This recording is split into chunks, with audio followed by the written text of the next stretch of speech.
Tema kita pada malam hari ini adalah manajemen konflik atau mengelola konflik. Seperti yang kita tahu bahwa konflik adalah perselisihan atau pertentangan yang terjadi di antara satu individu dengan individu yang lain, atau dari satu pihak, satu kelompok dengan pihak atau kelompok yang lain.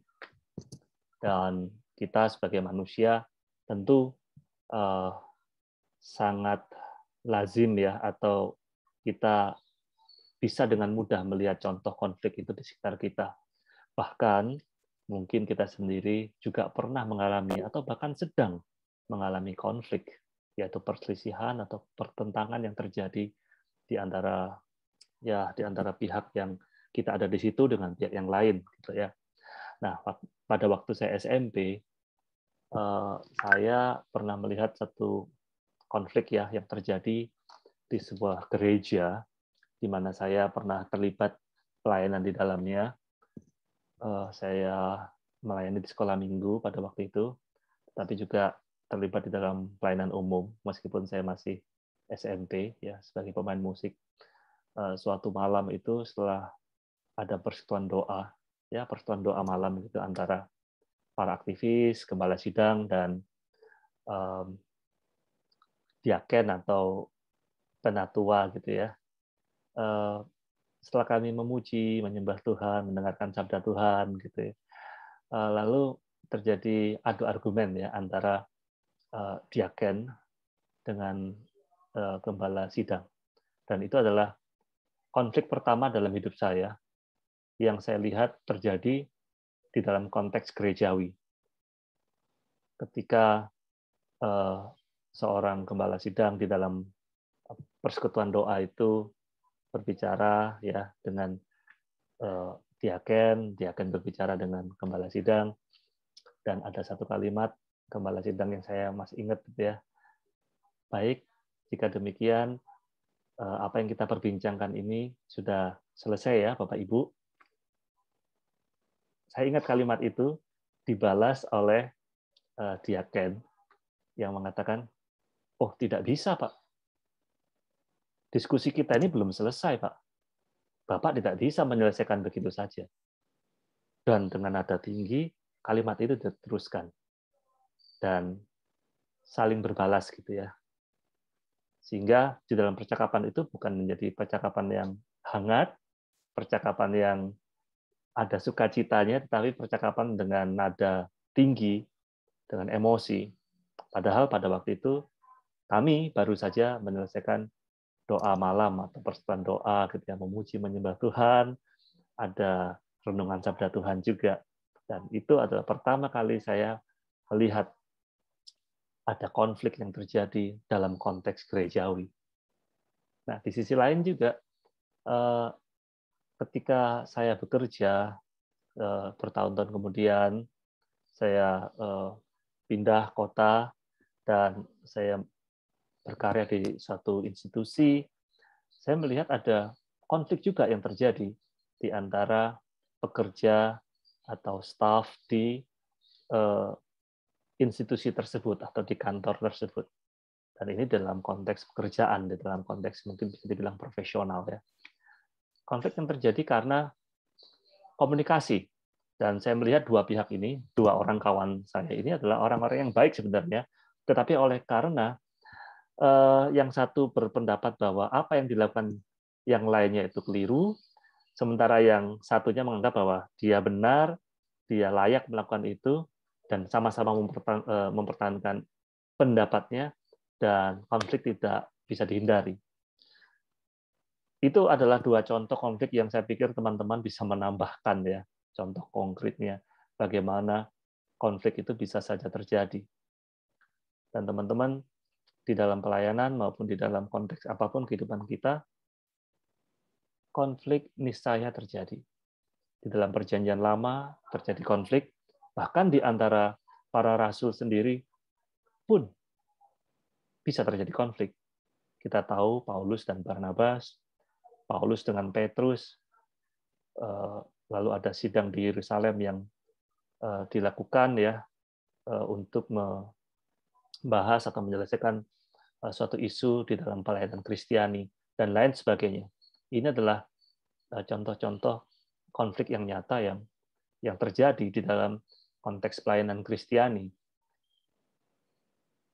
Konflik sebenarnya memiliki dampak.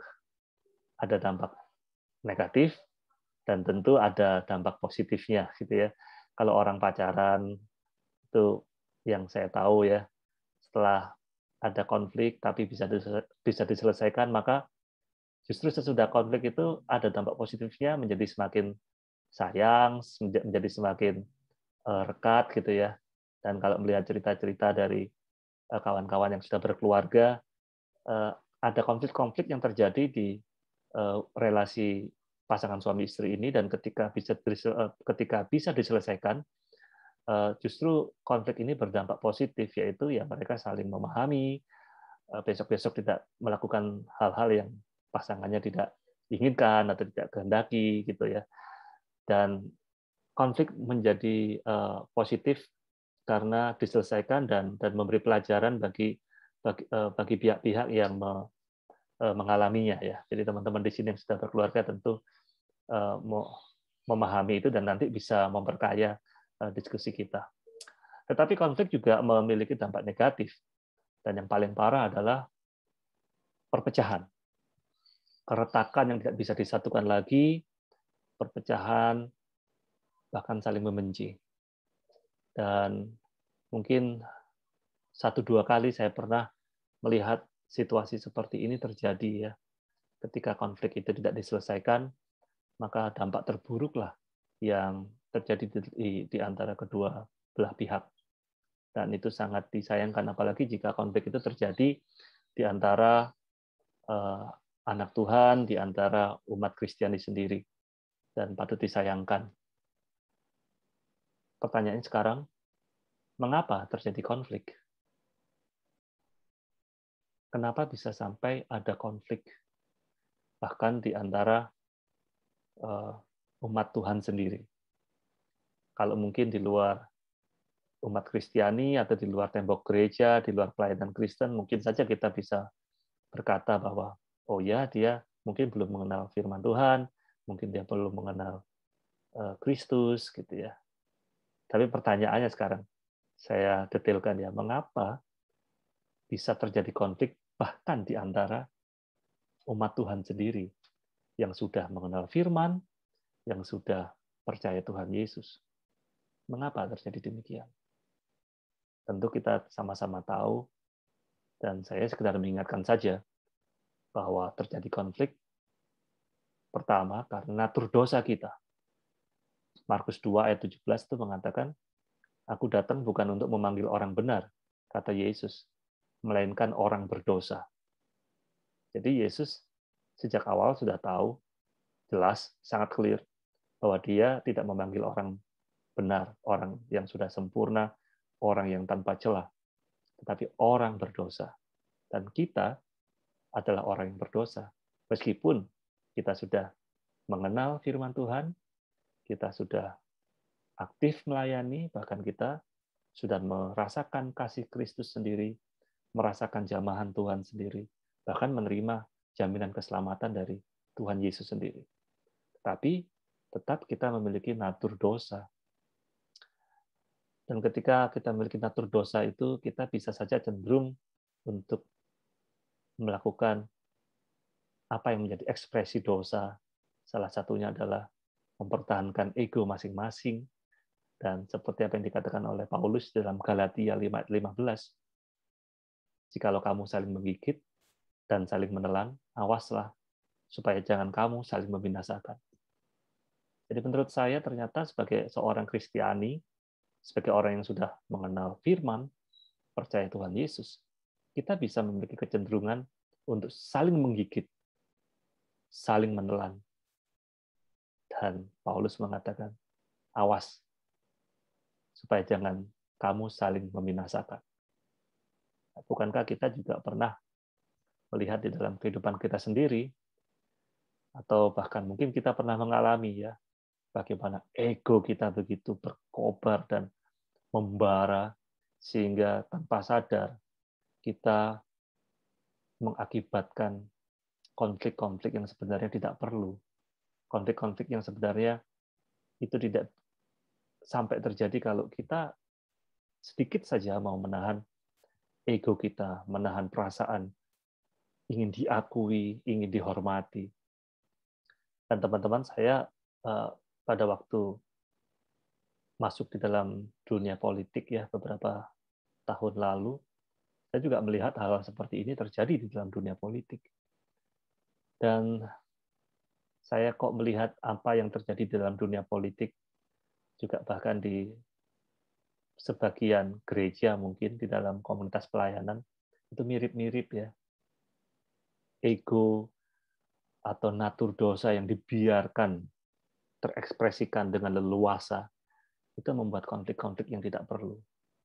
Konflik-konflik yang sebenarnya bisa diredam, yang diekspresikan dengan cara menahan bibir, menahan tindakan-tindakan yang sebenarnya itu kalau bisa diredam, tidak akan terjadi konflik yang meluas. Nah, sebagai contoh, ada tuh di satu tempat ya kawan saya itu curhat sama saya ya dalam konteks politik ya. Dia merasa dia sudah punya tempat untuk kampanye gitu ya di rumah dia, di sekitar rumah dia, karena dia daerah pemilihannya di tempat itu. Dan dia marah sekali ketika ada teman dia juga yang satu partai, satu dapil, tetapi pasang baliho, pasang spanduk itu di daerah tempat dia berada. Karena dia merasa, loh ini daerahku. Jangan pasang baliho, jangan pasang alat peraga kampanye di daerah rumahku gitu. Dan dia marah-marah gitu ya. Terus sampai ditaruh kemarahannya tuh kalau nggak salah tertuang di chat gitu ya, di grup chat. Ya saya kenal baik dengan kedua orang ini, baik yang memasang maupun yang marah ini ya. Saya katakan sebenarnya hal seperti itu tidak perlu sampai meluas, bisa dibicarakan, dan kalau sampai meluas, ekses-ekses yang terjadi itu akan semakin tidak bisa dikendalikan. Apalagi kalau rekan satu partai, satu perjuangan, sebenarnya hal-hal yang seperti ini tidak perlu sampai terjadi, asal kita bisa mengelola perkataan kita, mengelola emosi kita, sehingga konflik itu bisa diminimalisir atau dilokalisir. Tentu itu terjadi di dalam dunia politik, tentu itu terjadi dalam dunia pelayanan juga, tentu itu terjadi dalam dunia pekerjaan dan lain sebagainya. Katakanlah di dalam dunia pelayanan, konflik bisa juga terjadi karena seorang hamba Tuhan tidak mau merasa hamba Tuhan yang lain, dari gereja lain, atau bahkan di dalam gerejanya sendiri itu lebih populer, lebih disukai oleh umat, atau terlihat lebih cemerlang gitu ya. Sehingga yang dilakukan adalah cenderung untuk melakukan pembunuhan karakter. Dan ini sebenarnya suatu tindakan yang memprihatinkan. Kenapa? Karena sudah selayaknya sebagai seorang hamba Tuhan, jikalau ada rekan yang lebih bertalenta, rekan yang memiliki karunia, itu kita mendorong. Tetapi memang secara praktik itu tidak selalu mudah ya. Kenapa? Karena kita sebagai seorang insan, kita tumbuh di dalam struktur jiwa yang berbeda-beda. Nah, kemarin saya sempat menceritakan ya di dalam kelas belajar bersama, bagaimana seorang hamba Tuhan yang mengaku ketika kecil dikatakan oleh ayahnya bahwa kamu anak gagal gitu ya, dan sering dikatakan itu kalau nggak salah, kamu anak gagal. Kalimat itu membuat sang anak yang ketika dia bertumbuh menjadi hamba Tuhan, dia memiliki kekosongan di dalam jiwanya. Dan kekosongan itu adalah pengakuan. Dia ingin diakui. Dia ingin menunjukkan sesuatu kepada orang lain, baik itu kepada keluarganya atau kepada jemaat, dan pihak-pihak yang dia merasa orang lain ini atau pihak-pihak ini tahu bahwa dia dihormati, dia hebat, dia bisa melakukan ini dan itu. Di dalam alam bawah sadar, itu terus terbawa. Sehingga ketika terjadi di dalam pelayanan ada rekan-rekan hamba Tuhan yang lain, baik itu di dalam gereja maupun di luar gereja, bahkan yang dia tidak kenal sekalipun, ketika itu satu profesi dengan dia, atau bahkan apa yang dilakukan itu sejalan atau sama gitu ya, katakanlah sesama pengkhotbah, sesama pemain musik mungkin, dia akan merasa bahwa aku harus tampak sama dengan orang yang populer itu, atau paling tidak aku bisa dilihat lebih hebat gitu ya, lebih hebat dikit atau lebih hebat banyak gitu. Dan itu terjadi ya, itu terjadi. Sayang sekali, saya bersyukur pada waktu SMP saya mendapatkan bekal yang saya pikir cukup memadai dari kakak-kakak rohani atau ayah rohani saya ya, bahwa pelayanan adalah pengabdian. Sehingga kalau pelayanan, kita poinnya adalah mengabdi pada Kristus. Yang dimuliakan adalah Kristus, bukan kita. Sehingga kita tidak perlu jealous gitu ya, kita cemburu, envy terhadap pelayanan orang lain, popularitas orang lain atau jemaat yang lebih besar. Katakanlah ketika ada jemaat yang berhasil melayani atau melakukan karya pelayanan di sebuah mall katakan, dan berkembang gitu. Lalu mungkin tanpa sadar kita tidak suka dan itu digerakkan oleh envy. Dan kita mengatakan bahwa sebenarnya kebaktian di mall itu tidak boleh bla bla bla, dan memberikan komentar-komentar yang negatif tentang peribadatan di mall. Saya pikir hal-hal semacam ini tidak perlu. Kenapa? Karena itu akan membuat konflik di dalam batin kita sendiri, juga akan membuat konflik yang mungkin saja bisa terjadi kalau kita suka kritik sana, suka kritik sini. Bagi saya ya, mari kita kerjakan pelayanan yang Tuhan percayakan kepada kita, tanpa harus kita memberi makan apa yang disebut oleh katakanlah pendeta Stephen Tong itu anjing gila atau kuda liar, yaitu natur dosa di dalam diri kita. Itu jangan dikasih makan ya. Anjing gila itu bisa bernama kecemburuan atau iri hati. Anjing gila itu bisa bernama haus akan pengakuan, haus akan popularitas. Dan itu ada di dalam diri kita. Kejadian 6 ayat yang kelima mengatakan bahwa kecenderungan kita adalah berbuat dosa. Dan natur dosa ini menurut saya adalah sebuah penyebab utama dari konflik. Yang kedua, penyebab konflik menurut saya adalah faktor komunikasi. Komunikasi aku dan kamu. Jadi kalau menurut Martin Buber ya, seorang filsuf, ya komunikasi antara aku dan kamu itu menjadi penting, menjadi kunci. Antara aku dan kamu ini menjadi satu hal yang sangat krusial di dalam relasi antar manusia. Sehingga faktor komunikasi kalau kita perhatikan, itu ternyata bisa menjadi faktor penentu apakah kita bersahabat dengan orang atau kita bermusuhan dengan orang. Faktor komunikasi kalau kita mengacu pada kelas-kelas Profesor Cipta Lesmana, katakanlah, komunikasi itu bisa dibagi macam-macam. Dan dengan komunikasi yang keliru, maka kita akan mengarahkan kemanakah relasi kita dengan orang yang kepadanya atau pihak yang kepadanya kita berkomunikasi. Seumpama saya berkomunikasi secara keliru dengan katakanlah teman-teman saya gitu ya. Tentu hubungan ini bisa menjadi lebih tidak baik ketimbang kalau saya berkomunikasi secara baik ya. Kalau komunikasinya secara baik pasti akan bergerak atau mengarah kepada relasi yang sehat, relasi yang saling menghormati, yang positif. Tetapi ketika saya memiliki cara berkomunikasi yang keliru, maka relasi kami akan bergerak kepada arah yang tidak baik. Dan faktor komunikasi setidaknya itu dipengaruhi oleh intonasi kita. Tanpa kita sadar, intonasi kita bisa melukai orang lain, baik itu di chat ya, terutama di chat WhatsApp gitu, atau di direct message, karena tidak ada perasaan akan orang ini ngomong dengan nada apa sih gitu. Karena teks itu kan bebas tafsir. Sehingga kita bisa keliru, bisa saja keliru menafsirkan apa yang dikirimkan oleh pihak komunikan atau komunikator ya. Dari chat atau dari message itu bisa menimbulkan keliru paham, salah tafsir karena kita tidak mengetahui intonasi dari orang yang berbicara. Termasuk ketika kita berbicara secara langsung, intonasi kita sometimes itu bisa saja membuat orang keliru memahami apa yang kita maksudkan.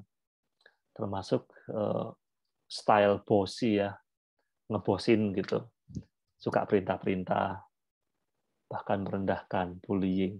Nah, itu bisa menjadi faktor terjadinya konflik. Dan saya terus terang tidak lepas dari kekeliruan-kekeliruan seperti ini.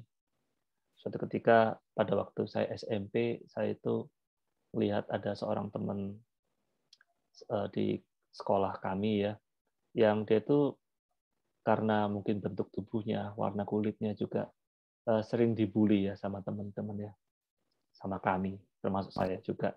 Saya sih lebih banyak ikut ketawanya, dan saya pikir ikut ketawa itu juga ikut berpartisipasi dalam membuli anak itu ya. Tapi suatu ketika teman-teman itu membuli dia, katakanlah dengan ya menurut kami mungkin itu kalimat yang menyenangkan ya, atau kalimat yang lucu gitu. Tetapi ketika saya ikut tertawa, dalam hati saya itu tiba-tiba ada suara gini ya, "Hei, kamu tuh kan sudah mulai belajar mengenal Tuhan, sudah mulai belajar membaca kitab suci. Kok kamu mau ikut ngetawain temenmu yang dia itu sudah sehari-harinya diketawain oleh teman-temanmu sekelas?" Suara itu ada dalam hati saya. Tiba-tiba ketika saya ikut ketawa itu saya diem. Loh, kok aku kayak gini ya? Kenapa aku ikut mentertawakan dia? Dia juga adalah ciptaan Tuhan, sesuai dengan citra, gambar, dan rupa Allah. Sama dengan saya. Walaupun tampilan kami berbeda, mungkin warna kulit kami berbeda, tapi dia adalah manusia sama seperti saya. Saya adalah dia. Dia adalah saya yang lain gitu loh. Jadi kalau saya menertawakan dia, saya meremehkan dia, saya juga menertawakan diri saya sendiri, meremehkan diri saya sendiri. Saat itu saya diam dan saya tuh mikirin gitu ya. Aku tuh keliru ini. Lalu ketika jam istirahat, saya dekatin dia. Saya bilang, aku minta maaf ya karena aku sering ikut ketawain kamu seperti teman-teman ya. Sorry banget. Aku minta maaf sama kamu. Itu saya ngomong di depan dia karena dia duduk paling depan ya. Terus dia jawab, "Oh, iya, nggak apa-apa kok. Aku ngerti." Saya melihat keluasan hati dia ya. Oh iya, nggak apa-apa kok. Aku ngerti. Saya tuh ngerasa semakin, aduh, aku udah keliru banget. Sejak saat itu, sepanjang kelas 3 SMP, saya itu dekat dengan dia. Saya bersahabat dengan dia. Saya yang dulunya itu ikut merendahkan atau ikut membuli dengan tertawa saya ya. Saat itu saya melihat dia dengan cara yang berbeda, dan saya bersyukur karena Tuhan mengingatkan saya. Saya pikir itu adalah suatu cara dari Tuhan untuk mengingatkan saya. Tapi kita bisa bayangkan bagaimana faktor komunikasi dari orang-orang yang merendahkan orang lain, entahkah itu bentuk tubuhnya, entahkah itu warna kulitnya, etnisitasnya, jika itu terus dibiarkan, bisa menjadi suatu bom waktu, bisa menjadi satu pertikaian fisik di antara kedua belah pihak. Dan ini semua dimulai dari faktor komunikasi yang tidak sehat. Itu yang kedua. Yang ketiga, mengapa terjadi konflik? Karena adanya perbedaan pemikiran, metode, dan nilai. Sekali lagi, ada perbedaan pemikiran, metode, dan nilai. Di dalam gereja tentu kita sama-sama percaya bahwa kita semua mau melayani Tuhan, baik di dalam komunitas Kristiani, persekutuan doa, gereja yang besar, kita semua anggap bahwa kita mau melayani Tuhan, kita mau memuliakan Tuhan dan menikmati relasi dengan Dia. Ya, itu amin.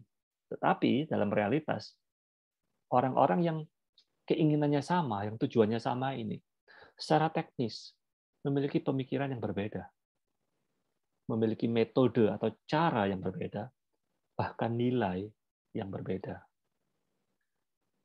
Ada satu cerita ya yang dikisahkan oleh Pendeta Benny Solihin ya,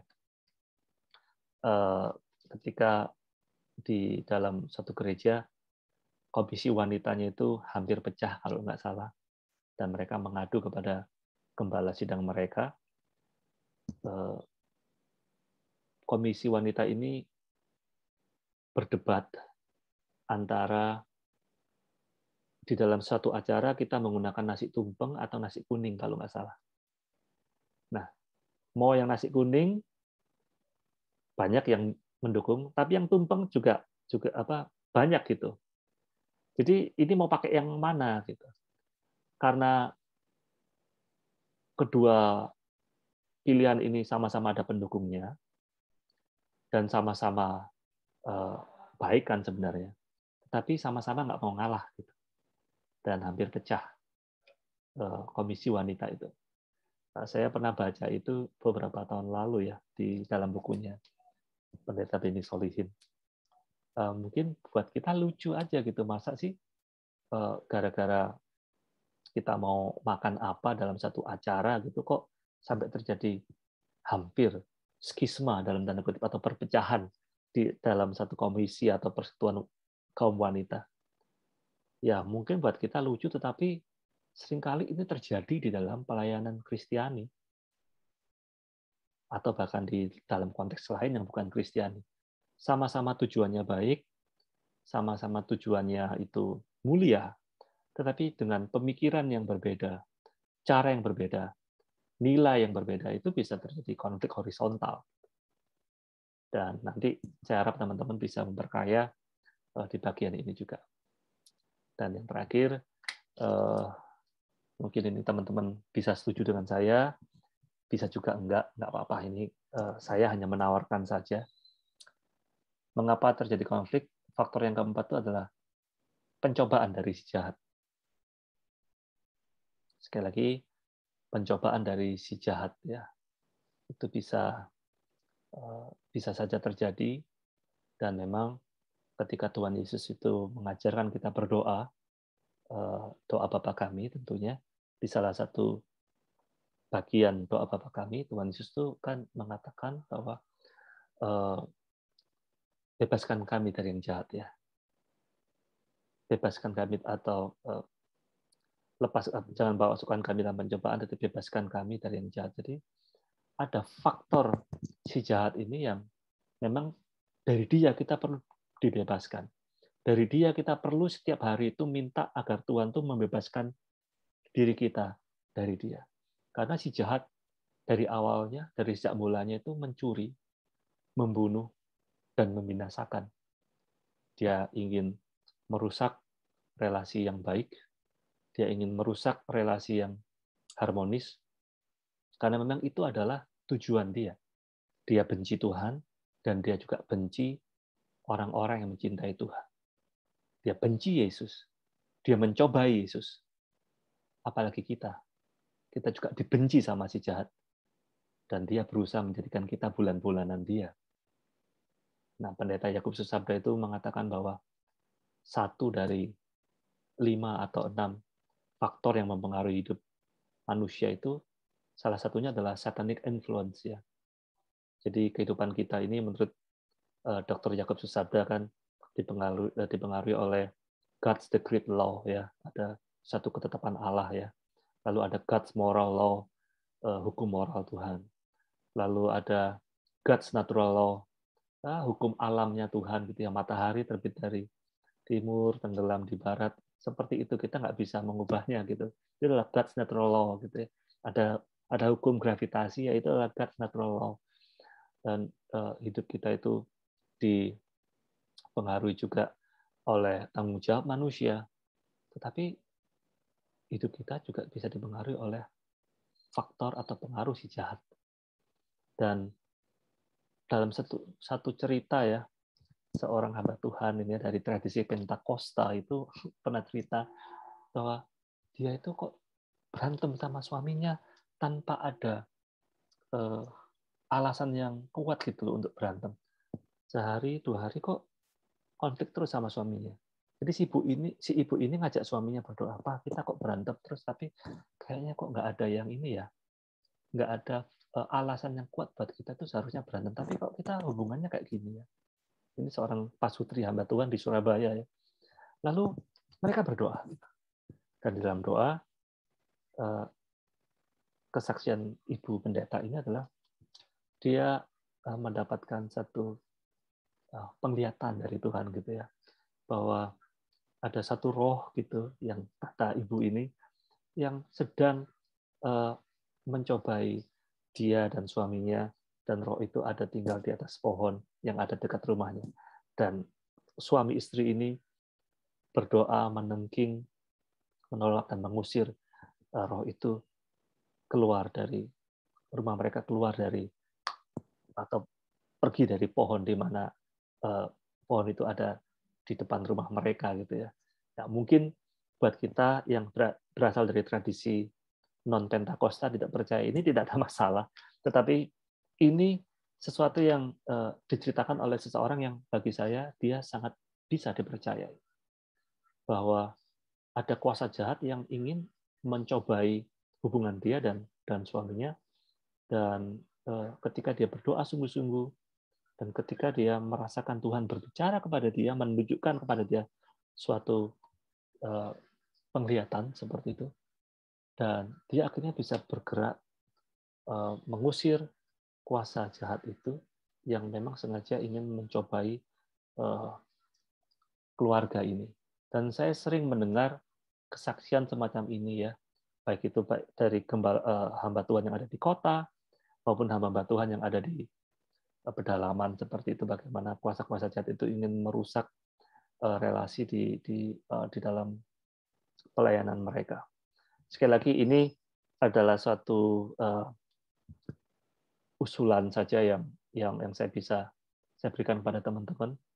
Bagi yang bukan tradisi Pentakosta atau karismatik, saya terbuka gitu ya untuk mendapatkan pengayaan dari teman-teman sekalian. Nah, yang terakhir, teman-teman sekalian, adalah bagaimana kita berupaya menyelesaikan konflik. Nah, upaya penyelesaian konflik yang sudah dilakukan sejauh ini yang saya tahu ada 2 ya. Yang pertama itu destruktif ya, rusak gitu. Yang pertama itu destruktif. Jadi dia memecahkan atau merusak satu hubungan. Udah ada konflik, oh ya udah dirusak aja sekalian. Nggak usah ngobrol sama dia, nggak usah lagi berrelasi sama dia. Atau mencari siapa yang menang, siapa yang kalah demi kepentingan satu pihak dengan mengorbankan kepentingan pihak lain. Nah, ini juga pernah saya lihat gitu ya, dan terjadi di dalam banyak konteks, termasuk dalam keluarga, dalam pelayanan, di dalam pekerjaan, bisa terjadi satu upaya penyelesaian konflik itu secara destruktif.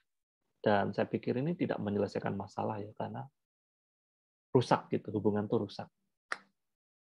Tapi yang kedua, penyelesaian konflik yang pernah dilakukan atau yang selama ini juga sudah sering dilakukan oleh banyak orang-orang yang berkonflik adalah upaya konstruktif, yaitu dengan cara memecahkan perbedaan-perbedaan melalui membangun hubungan. Jadi begitu ada konflik seperti tadi dalam video kita yang kita lihat di awal tadi, bagaimana 2 pihak ya, 2 binatang ini ketemu dalam satu jembatan gitu, nggak ada yang mau ngalah kan. Anggaplah ini 2 perbedaan, 2 pihak yang nggak ada yang mau kalah gitu. Nah, mau dihancurin sekalian jembatannya, atau mau berkelahi di atas jembatan itu, ataukah ada yang mau mundur sebentar atau mengalah untuk yang satu bisa lewat dulu, yang satu mengikutinya gitu ya, lewat kemudian. Tapi intinya adalah kita menyelesaikan perbedaan-perbedaan itu dengan membangun hubungan, atau menyelesaikan masalah dengan menyetujui kedua belah pihak, win-win solution ya, sama-sama menang, demi keutuhan berbagai pihak yang lebih besar, yang terlibat dalam sistem sosial yang lebih besar, di mana konflik itu berlangsung. Nah, di dalam konteks negara kita, katakan yang sangat gamblang itu kan, dalam Pilpres kemarin kita terpecah menjadi pro 01 atau pro 02 gitu kan. Tetapi ketika sudah ada pemenangnya, 01, 02 ini sudah nggak ada lagi. Kenapa? Karena yang dulu 01 dan 02 sekarang berada di dalam gerbong yang sama. Nah, saya pikir ini adalah satu upaya yang sangat baik untuk menyelesaikan konflik yang pernah terjadi di dalam masa kampanye gitu ya. Dan itu sesuatu yang saya pikir sangat elok dilakukan. Menyelesaikan konflik dengan cara yaitu sama-sama menang. Kita sama-sama ya dirangkul gitu ya. Nah, di dalam konteks kita masing-masing tentu ini bisa bervariasi. Nanti teman-teman bisa memperkaya dalam diskusi. Dan secara teknis yang terakhir teman-teman, upaya menyelesaikan konflik ya bisa dengan cara kita saling meminta maaf. Saling meminta maaf. Saling meminta maaf. Ini sesuatu yang mungkin tidak mudah dilakukan karena membutuhkan kerendah hatian, tetapi meminta maaf itu seringkali menyelesaikan banyak konflik. Sekali lagi, minta maaf itu seringkali menyelesaikan banyak konflik. Apalagi minta maaf yang berasal dari hati yang paling tulus. Yang kedua, yang saling merendahkan hati, tidak merasa paling benar, paling hebat, nggak apa-apa, saling merendahkan hati. Dan saya tahu ini satu perjuangan, ya, bukan masalah mudah atau susah, tetapi ini adalah perjuangan. Terutama buat kita yang terbiasa menjadi pemimpin, terbiasa semua keinginannya dipenuhi, semua keinginannya terkabul. Meminta maaf mungkin bukan hal yang mudah, merendahkan hati mungkin bukan hal yang gampang dilakukan ya. Tapi ya ini suatu usulan ya, dan terbukti bahwa menyelesaikan konflik dengan saling meminta maaf, saling merendahkan hati itu berhasil gitu.